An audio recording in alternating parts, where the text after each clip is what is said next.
Hi, welcome to School Talk. My name is Gloria Rockhold. I'm the Community Engagement Manager for Albemarle County Public Schools.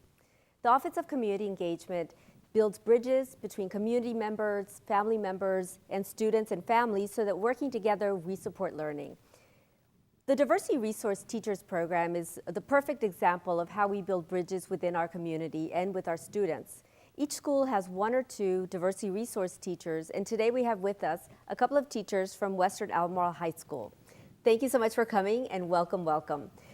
Diana Bowen and Beth White. So I'd like to have you speak a little bit and tell us a little bit about your experience as a DRT. We say DRT, but it's really diversity resource teachers. How long have you been a DRT? I have been at Western Albemarle for 5 years, and I have been a diversity resource teacher all 5 of those years. Wow. So how did you get started with that? I think in the beginning, I was interested in what did this committee do and how are they making a difference in the county. And over time, I've grown to have such an interest and passion for it that now you can't keep me away. Oh, that's great. So give us some examples of what you do in your school. So we do a lot of different things to help provide resources for teachers and staff throughout the school. For example, in the fall, we produced a series of icebreakers to help students and teachers build relationships, and we made that resource available to all teachers in Albemarle County. And I actually went and did one of the icebreakers with my faculty to show them how easy it was to incorporate into their classroom. In addition to providing actual paper resources, we actually have a program called the Artist in Residence that allows teachers to bring in a community member that may be an expert in their field, whether it is drama or poetry or any other field that they're interested in, and they actually work with the teacher to put together a lesson to help the teacher and student learn more about that person's profession and that person's ties to the community and different things like that. And what we've realized as the program has evolved is that one of the best resources we have in Albemarle County is our teachers that are already in our schools doing an amazing job and doing amazing things. And one thing we've tried to figure out as the diversity team is to figure out how do we take these resources that these teachers are doing, these great projects, and share them out with other teachers and help teachers connect with each other. And as part of that, I ended up talking with Beth White about some of her work she's done, and I thought she is a great resource at Western Albemarle High School, and I wanted to share what she is doing with other English teachers throughout the county and also with other teachers in my building so they can see how Beth is building relationships with her students and some of the cool projects she does in her classroom. That sounds great. And now we welcome Beth White. Thank you so much for coming. I'm glad to be here. Thank you. So tell us a little bit about your experience with working with Diana. I would love to work with her on a daily basis. I mean, she has so great energy. She does have great energy, and I love working with Diana. My room is actually right above her room, oh, cool. or off to the side a little bit, but yeah. We are in a similar part of the building, and our paths do cross sometimes. I would say that I've been at Western just a year longer than Diana, and so most of the time that I've been there, I have been very excited to be one of the participants in what she's trying to build there with the diversity work. And I also think that it has made a real difference for teachers at Western Albemarle that somebody is standing up and saying, let's think about this. Let's be conscious about what we're doing here, and let's think about the students who are in our school and ways in which we can sort of tap into what they have, what they know, experiences that they have, in order to sort of build a global community even within our one little school.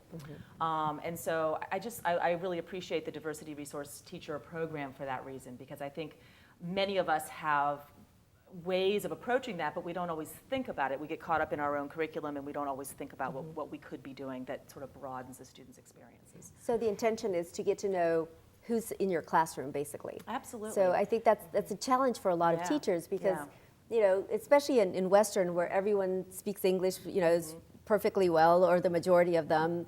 So it's hard to think of diversity in that sense, but you know, when you start digging down, all of us are diverse from each other. And I think that's the beauty of one of the programs that you've put together. So tell us a little bit of what you've been doing. Okay.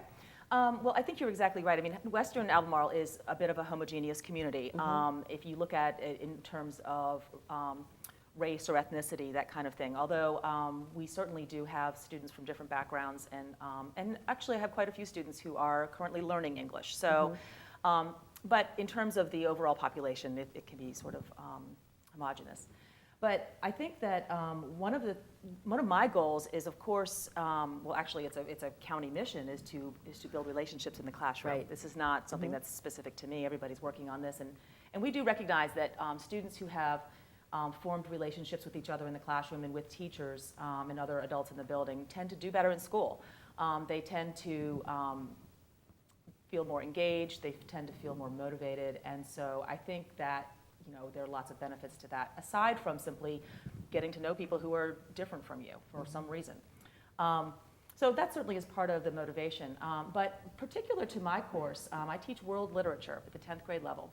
And the curriculum in the English classroom is designed to expose students to a variety of cultures in terms of the written language from those cultures. And so it's always been one of my objectives to bring in a piece of literature and study it as a way not only to improve our reading skills and write about it and so forth, but to think about the world beyond our community in which we live, and to think about how that may affect our interactions with people in our own lives now and in our lives as we grow up and move on to other places. So that's always been an interest of mine. It's not, that's not a new thing. But when Diana brings up these ideas of what can we do to sort of bring that home into the classroom in a very real, tangible way for the kids you have right now, that's when I start thinking about what can I do. So one of the things that I wanted to talk about, I brought a couple of books along with me today to share with you. My 10th grade class starts with a study of this book, Seed Folks, which is by Paul Fleischman. It's a very short novel, but it's a story that brings together people in Cleveland in the 1970s. And they are from a variety of different ethnic backgrounds. Some of them don't speak English, some of them don't speak at all. And they come together to build a community garden in a vacant lot in Cleveland. And the story is not so much about the garden itself, although that is a key metaphor. It's more about learning to communicate with each other and learning to appreciate each other's differences and learning to value what somebody brings to a project and to into your own life. So we start with that, and actually one of the things that got me thinking this year was we had in Western Albemarle, of course, is in Crozet, and we have recently in the last couple of years there has been the development of the Old Trail Community Garden in the Old Trail community, which is right across the street from Western. So my co-teacher, Robin Evans, and I designed a little field trip to take the kids over there so that we could do sort of a hands-on kind of thing. Turns out a lot of the kids knew a lot about gardening and farming. That wasn't even one of my objectives, and we found out a lot about that through that process. So through this discussion, we started thinking about, well, you know, what else can we talk about with this? And Robin and I designed this project called the Family Culture Project, and the students, we started off by sort of brainstorming what are our family backgrounds, where do we come from? Right. You know, and many of the students' families had been in the Crozet area for a long time. I had a student in that class who had just moved to the United States from Palestine the week before. So there was a wide range. So we turned it into a let's examine our family roots and what kind of traditions do we have and what kind of culture does our family celebrate and to what degree. So that was one way, and then the students shared with each other about that, and I think we learned a lot from each other. We talked about stereotypes, we talked about ways in which people are conceived or perceived rather in the wrong manner, that kind of thing. Moving on from that, I actually later in the year designed a literature unit that was focused on these two books. The first one is called When My Name Was Kyoko by Linda Sue Park, and the other one was called So Far from the Bamboo Grove by Yoko, what is her name? Yoko Kawashima Watkins, sorry. And this was a great unit because it examined two different perspectives on the same event during World War II, the time during World War II and right after it. And one perspective was from the Korean point of view, and the other was from the Japanese point of view. And those two countries had been at odds because the Japanese had occupied Korea for many years preceding World War II. The reason I decided to do this was because of the suggestion of a Korean student that I had last year. I had been teaching this novel, and we were talking about Asian culture broadly, but specifically talking about Japanese culture because that was the perspective of this book. But I had a Korean student who said, this book is fairly controversial in my country. And she had just moved here from Korea. She said, it presents the Koreans in a negative light, and there's no balance to that. And I said, you're right. And I'm going to find something to balance it. Right. So I went on a search, got some help from some folks who came up with this. And so our students read one or the other, and we had interaction with students talking about the perspectives that were presented. And it was a really enlightening experience for our students to do that. And then to be able to think about the idea of there being different sides to stories. Right. And we might experience the same thing, but we might see it differently. And that neither one of those is an invalid perception. Right. So that was interesting. And then my last little story, do I have time for this? Yes. Okay. Yes. My last little story, right now in my English 10 class, we're reading The Book Thief, which I've only taught for only one other year, last year. It's by Marcus Zuzak. It's a relatively new book, published maybe less than 10 years ago. And it's a story, it's a novel about the Holocaust. It's a wonderfully written book, and the students have become quickly very wrapped up in it because it's such an interesting book. But I have taught Holocaust literature for many, many years, probably most of my teaching career. It's a topic in which I'm interested and feel that my students benefit a lot from studying. But what was interesting to me was when I was talking with the students at the beginning of the year about the scope of the course and what literature we were going to be reading, and got around to talking about Holocaust literature. And I had a student who was from another country, another culture, who presented to me a different perspective on the Holocaust. And I'd never thought of it that way before. And so it was a really interesting thing for me to take, the perspective that I had been presenting through the literature I'd been teaching, and then to say, okay, well, let's take a look at some other values and some other people in the world who may have felt differently about some topics at different times in history. And I think that, without that conversation with a student, I may not have ever done that. And so I feel like I've become a better teacher through knowing my student and that student feeling comfortable enough with me to bring that up. I think it's a wonderful thing that you're doing, and I think that it sounds like you're teaching them so many different things. Like first thing is the literature, and then the next thing is like, having different points of view, and how do we discuss it, sitting down at the table, and we still like each other, Yeah.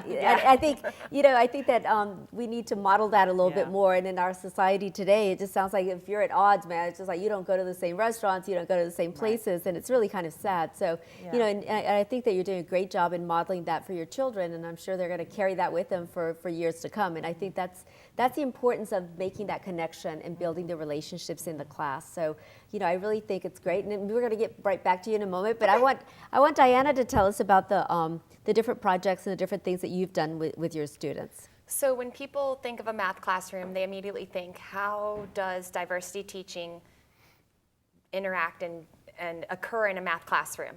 And for me, over the years, it has taken some time. One of my first realizations was when I gave a problem my first year of teaching about flying in an airplane. And the next day, I realized many of my students may have never had that opportunity or did not know enough background information about flying in airplanes to feel comfortable proceeding with the problem. And so I actually asked my students, I said, how many of you have been on an airplane? And I was shocked, and it confirmed what I had thought, that a lot of students had not had that experience. And so that word problem was setting up those students for failure because they didn't know if their answer made real world sense. They didn't know what sort of number they should be looking at. And so realizing that I could improve on my own teaching by learning about my students and learning what they know and what they can relate to. And now when I have rewritten that problem, we talk a lot about driving in the car. And we talk a lot about walking and things that all the students can relate to and participate in. And for me, I've also worked on developing projects for my students. And one of those projects has been to basically draw and create our own mountains, a mountain range to study slope. And while this problem has a lot of mathematics involved with it, over the years, I've worked with some teachers at Western Albemarle and Albemarle High School to refine this project. And this year, the addition to the project was to actually have a field trip to a local mountain. And what this has allowed, one, I've learned a lot about my students. I found out who likes to hike, who likes to participate in sports, who wants to go to this mountain.